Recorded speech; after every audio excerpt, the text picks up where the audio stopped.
Honorable members, we take a statement from the chairperson of the Sports and Recreation Committee, Honorable Dr. Ernest Henry Nubi. Honorable Dr. Ernest Henry Nubi, congratulating the Youth and Sports Committee. You are congratulating the Blasters. Very well. Let's hear you.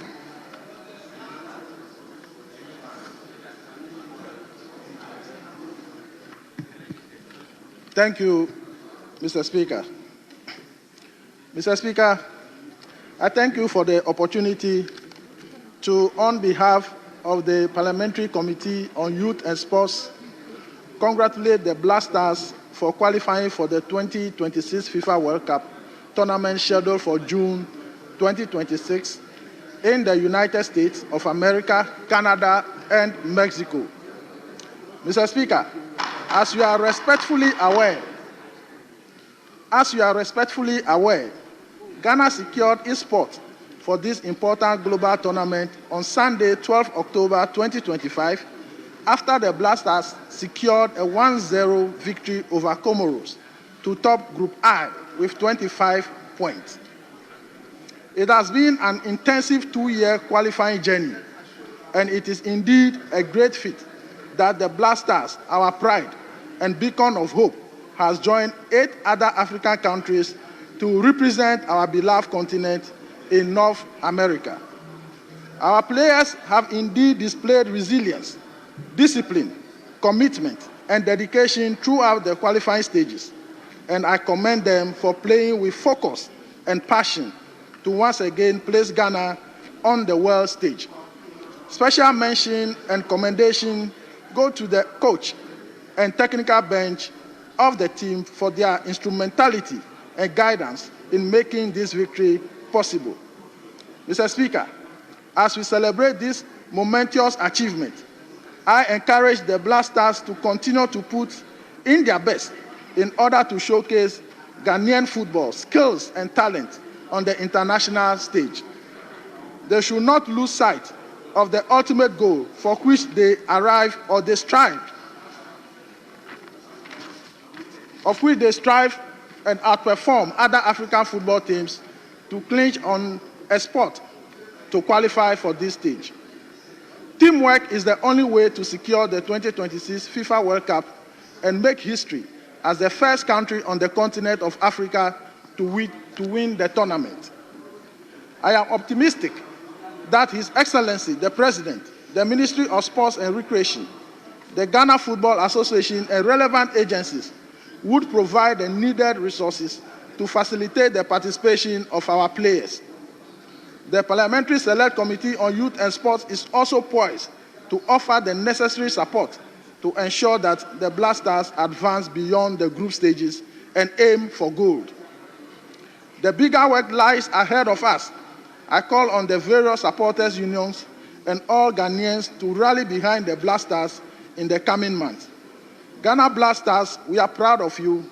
Keep shining, keep striving, and continue to inspire and unify Ghana or Ghanaians across the world with splendid performances.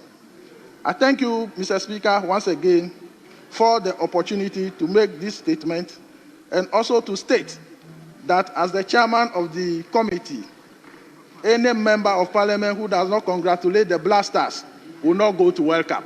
Thank you, Mr. Speaker.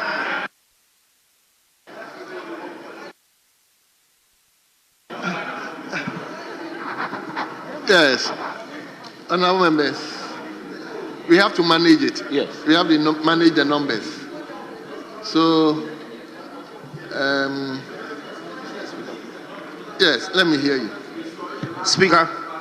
No, it wasn't part of the statement. Speaker, with the leave of my leader, let me also, in the spirit of commemoration, make a brief statement commending. Mr. Speaker, I will take 1-1 or 2-2. 2-2, briefly, limited to say 2 minutes. 2-2. If that meets your... Yes. But in terms of determining, Speaker, in terms of determining the number of contributors on either side, I'm praying that you limit it to 2-2, 2 minutes each. 2-2, 2 minutes each. Speaker, humbly. Let me see the interest. 2-2, okay, but I'll be guided. Speaker, I'll be guided by the interest in the House. Speaker, may I seek your leave to, in 5 minutes, make a short statement commemorating Mauli School for their 75th anniversary, which falls tomorrow. Speaker, may I urge the table office to adopt the entire statement as presented and say that Mauli School, a proud former student, celebrating 75th anniversary, which falls tomorrow, pride of the Volta region, produced some outstanding lawyers, judges, politicians, some having reason to become leaders in this House. Speaker, I want to wish them well and urge the school to continue to produce morally upright students to serve this nation in very sensitive places like the judiciary, the legislature, the executive, and other public institutions in this country. Speaker, tomorrow I want to urge the House to join us in whole to honor the school in celebrating its 75th anniversary. I thank you for the opportunity. Thank you very much. Yes. Mr. Speaker, the earlier application made by the Majority Chief Whip with regards to the number of people who contribute to the statement made by the Chairman of the Committee on Youth and Sports. Mr. Speaker, Honorable Asafo Addo had also presented a similar statement, same subject matter. So because the Chairman delivered the speech, we urge him to contribute, and then his statement too will be captured, but he will be doing contribution. So on our side, Mr. Speaker, we agree that it should be 2 on both, 2 and leadership. 2 each and leadership, because we have other engagement. So Asafo Addo will start on our side. So Asafo Addo, you will just contribute, but your statement will be taken as if it has been read in full. Vision of contribution is very important. Not just 2-2, but 2 minutes. Essentially 2 minutes. So that we can, because of the exigencies of the... Well. So, Honorable Asafo Addo, as your leader said, you will not read the statement, you will just contribute, but I will direct that your statement will be taken on board as if you have read it in full. Thank you, Mr. Speaker. Mr. Speaker, I am grateful. I only want to submit that it's a joint statement between myself and the Member of Parliament for Ketu North, Edem Eric Agbana. So it's a joint statement from both of us congratulating the Black Stars. I only want to put that on record. Mr. Speaker, I want to thank you and also use this platform to congratulate our Black Stars. Mr. Speaker, from our first debut in 2006 in Germany, Speaker, the Black Stars gave a splendid performance where Africa on our side, Ghana became the only team that had to progress to the round of 16. As we got fast forward, we came to 2010 in South Africa. There again putting up a very splendid performance that saw the admiration of all the people in the world. As we got yet again, we have qualified once again to another World Cup, which would be played in Mexico, Canada, and USA. Speaker, for the first time after a long time, I saw the teeming number of Ghanaians beaming with happiness, seeing the Black Stars qualify for yet another World Cup. It brings a whole lot of inspiration, Mr. Speaker, with a whole lot of expectations. Others are expecting to cheer the Black Stars up. Others are expecting to see the Black Stars progress. Others are expecting to see the Black Stars making the African continent and the black race proud again like we used to do or like we are known for. Mr. Speaker, both governments or successive government had made some contribution towards ensuring that our Black Stars become the hope of Africa. Football again cuts across both races. Mr. Speaker, it has no boundary, it knows no political correlation. So in rounding up, I would say that this is another opportunity for us to show the Ghananess in us and prove to the African race that, in fact, we are the star and the hope of the African continent. Let us admonish that this whole arrangement and preparation towards the Black Stars performance in the World Cup will be non-partisan and will open doors for every other person who wants to participate. Thank you, Mr. Speaker. Thank you very much. Honorable members, 2 minutes is 2 minutes because from here we are moving into our colleagues' house and they are expecting us within the time that we gave them.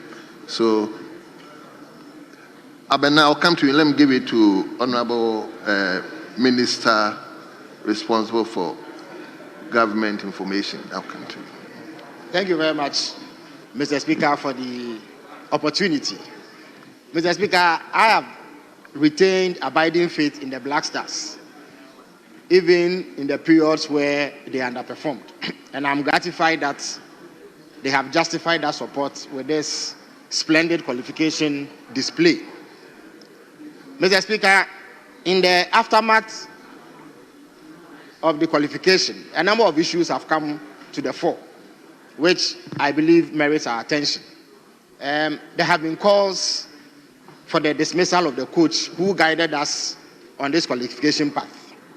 Mr. Speaker, I believe that these calls are a bit unfortunate and they are misplaced because the man who has guided us to this qualification in stellar fashion is best placed to prepare the team for the competition itself. Because the way national teams work these days, there's hardly any time for the team to camp for an extensive period in order to hone their tactics and prepare for the competition itself. So it will be a tragic mistake to dismiss the coach and hire a new person who will have very little time to prepare the team. The competition is in about 7 months, but in between that period, the team will not be camping for more than 3 or 4 occasions. And that time is simply too short for any experimentation. The second issue is that there have been a flurry of requests by some Ghanaian players born overseas or who are playing overseas to be considered for selection. And many people have expressed outrage at these developments and demanded that only players who were available for the qualification series should be considered. Mr. Speaker, I call for some caution in the way that we approach this matter. It is true that there were some players who rebuffed our entreaties in the past because perhaps they were hedging to see if nations who have a higher profile in international football will give them a call. But there are areas in the team that require some improvements.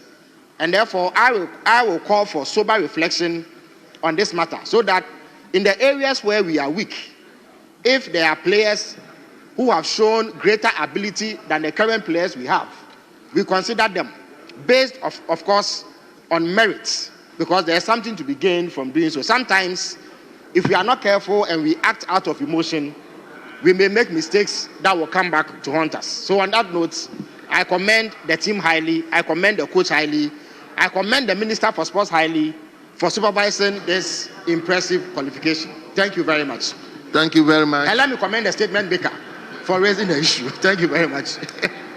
Yes. Please, 2 minutes. And thank you, Mr. Speaker, for the opportunity to contribute to the 2 statements. Mr. Speaker, I am also proud to mention that I am a proud alumnus of the Mauli School in Ho, the school that is celebrating our 75th anniversary tomorrow. And over the years, Mauli School has become an example of how alumni associations can contribute to building the educational sector in our country. I want to join the Chief Whip in wishing all Maulians across the globe and every well-wisher of Mauli School the very best as we celebrate our anniversary tomorrow. But Mr. Speaker, back to football. As you are aware, Mr. Speaker, as a fanatic of football, I am very proud of the Black Stars and our recent achievement of qualifying to the 2026 World Cup. Mr. Speaker, the Black Stars have shown that over and over again, when the right investments are made in sports, we will get the results. And the fact that the Honorable Asafo-Addo and I partnered to read a statement shows that when it comes to football, when it comes to the Black Stars, there is no partisanship.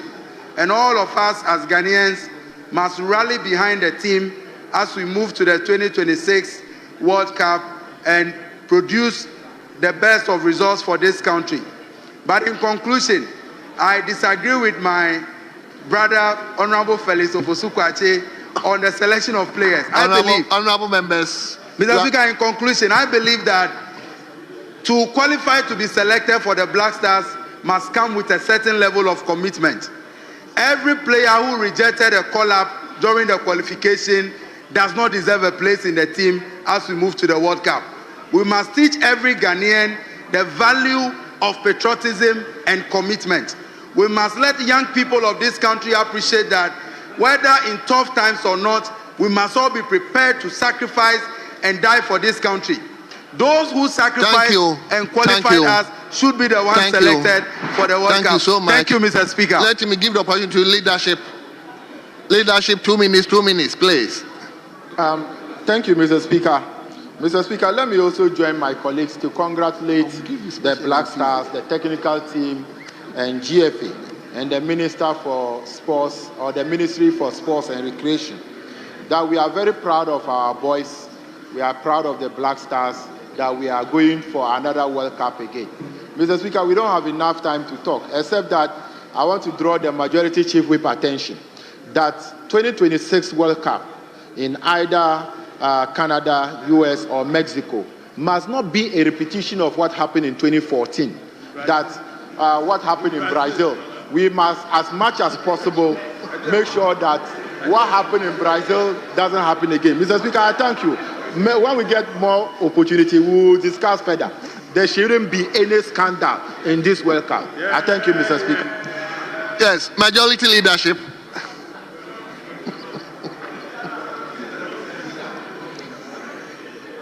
Mr. Speaker, let me join colleagues in congratulating the Black Stars for qualifying to participate in the soccer jamboree in the US, North America, Canada, and then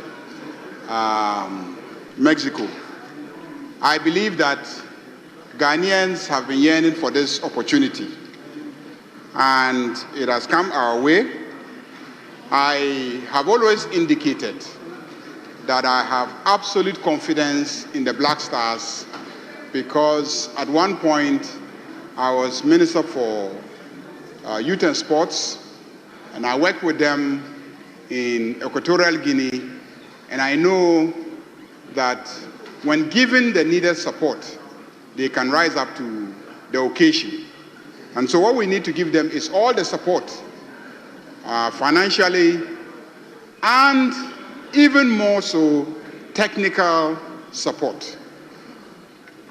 I am not passing judgment on anyone, but what makes an excellent team is young players with potential, and I believe they have that, good coaching, good technical support, and of course, adequate resources for them to afford the good coaching and the good technical support and the needed motivation on a match-by-match basis. These are the key things. And I saw how these key factors took the Black Stars from almost being eliminated at the first round in Equatorial Guinea up to the finals where they faced Ivory Coast and held their own against major stars that were playing on the side of Ivory Coast and ended in a penalty shoot, and we lost during penalty. So I know that the boys can do very well when supported and when given the right motivation. And Ghanaians must be willing to support them. I know also that a lot of Ghanaians are looking forward to go and support them. And so we must have a strategy for ensuring that as many Ghanaians who can afford as possible are able to access the countries that are hosting the tournament and to support our players. Given that there are 3 different countries, and those countries are far apart from one another, because if you look at the distance from Canada to Mexico, if you are playing a match in Canada and your next match is in Mexico, how to ferry supporters to Mexico from Canada is going to be a major challenge. So these logistical issues must be discussed, and also we must have a very strong engagement with the government of the United States and Canada so that our citizens will be able to access those countries to support our players. On that note, let me thank the Black Stars and commend the GFA for a yeoman's job in helping us to qualify. I think also that our women, the Black Queens, have been doing well, and on this occasion, we should also commend them for the achievements that they have chalked and the efforts that they are putting. Thank you, Mr. Speaker. I am thankful to the maker of the statement. Thank you so much. Honorable members, before I come back to leadership for direction, let me bring you back to item 8, presentation of papers. 8A2, I think I made a referral to Committee on Finance. It is supposed to go to the Committee on Economy and Development for consideration and report. So the referral has been changed to Economy and Development. And lastly, we also have another school, Graceland Child Care School. They are here being led by Sedo Solomon, who is the head teacher, and the school is located in the Ewutu Senya West constituency. So on that note, let me come back to leadership for direction. Mr. Speaker, yesterday we agreed as a House that we will be going to the residence of the former president to commiserate with the family, and so we'll take an early adjournment. So, Mr. Speaker, I move that you adjourn this House until Tuesday at 2 p.m. and enable us to embark on this assignment. Very well. Mr. Speaker, I second the motion for adjournment. Honorable members, motion for adjournment has been moved and has been seconded. The question is, as many as are in favor of the motion, say aye. Aye. All those against, say no. Honorable members, the ayes have it. The motion is carried, and that this House is accordingly adjourned to Tuesday. Leadership, when are we coming on Tuesday? 2. Adjourned to Tuesday, the 28th of October 2025 at 2 o'clock in the afternoon. The House stands adjourned.